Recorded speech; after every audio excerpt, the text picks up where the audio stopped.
Coming up, Biden is breaking this tradition. Stay tuned to find out what Iowa lawmakers have to say about it. And later, the trial of the year starts today. Welcome to DITV Now, your flash update on all the biggest headlines coming out of the Daily Iowa newsroom. I'm Isabel Tussel. And I'm Mallory Wilson. President Joe Biden is making waves during his first few weeks in office. President Biden said Friday that Trump should not have access to intelligence briefings. Former presidents usually have access to national security briefings as a courtesy, but President Biden said Trump's erratic behavior in the past means he cannot be trusted. This is the first time a former president has ever been denied these details. Today marks the start of Trump's second impeachment trial. DITV politics reporter Lauren Johnson has the details. Donald Trump goes from the Oval Office to the courtroom. The former president is accused of encouraging the January 6th Capitol riots. The House voted to impeach him for this on January 13th. This trial is historic for two reasons. Trump is the only president to have been impeached twice. On top of this, Trump is the only former president to have an impeachment trial. Some senators have supported the trial from the start. However, Iowans Joni Ernst and Chuck Grassley questioned whether the trial was even constitutional. In a conference call with reporters on January 26th, Ernst said, quote, "I believe that he should have been out sooner, telling the crowd, we're peacefully protesting, don't do these actions. But does that mean he is guilty of inciting insurrection?" End quote. 5 Republican senators have shown support for the trial. In order to convict Trump, 17 Republican senators would need to vote to convict for this to pass. Make sure to subscribe to the Daily Iowan social media pages for live updates on the trial.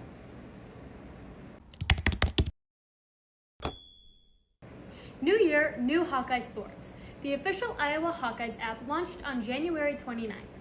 The app is a one-stop shop for all Hawkeye sports information. Now fans have access to rosters, live stats, schedules, and social media content. You have that opportunity to pick any team that you want to follow. So of our 24 teams, you can hand select the ones that you're most interested in or really want to have the schedules, feature stories, or videos. The app is free and available to download on both Apple and Android devices. Brr, it's cold out there. Iowa City is fighting through negative temperatures, biting wind chills, and snowfalls. Long exposure to these frigid temps could mean possible hypothermia. The university and city officials are urging everyone to stay safe and stay inside. Today will be sunny with a high of 9 degrees and a low of 1. Tinder conversations have gone from "you up" to "have you been tested for COVID-19?" DITV reporter Elizabeth Neruda found out how students are dating during a pandemic.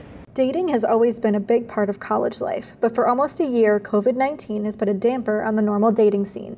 I talked to some students about what problems arise when you try to mix relationships in a pandemic. If you wanted to hook up, date, whatever, it was just kind of your choice. You were the person who was putting yourself on the line for that. But now there's a lot more to consider by meeting people. One of the biggest problems is date night. Especially now with the winter in full swing, a lot of the common socially distanced locations for a date have been taken away. We go to a fast food and go through the drive-thru because that's about the closest thing we can go do to a dinner date. Lots of students use dating apps like Tinder and Bumble to meet new people, but the conversations they're having there are shifting to include COVID safety. Trying to be safe, honestly, is the hardest part. And I think that, unfortunately, a lot of people our age that's not something they value or something that they're doing. And so that's almost something that I have to balance between, how big of a priority is it that these people are safe. However, dating in the age of technology does have its advantages, even in COVID times. Before I meet anyone, I'm meeting them on Zoom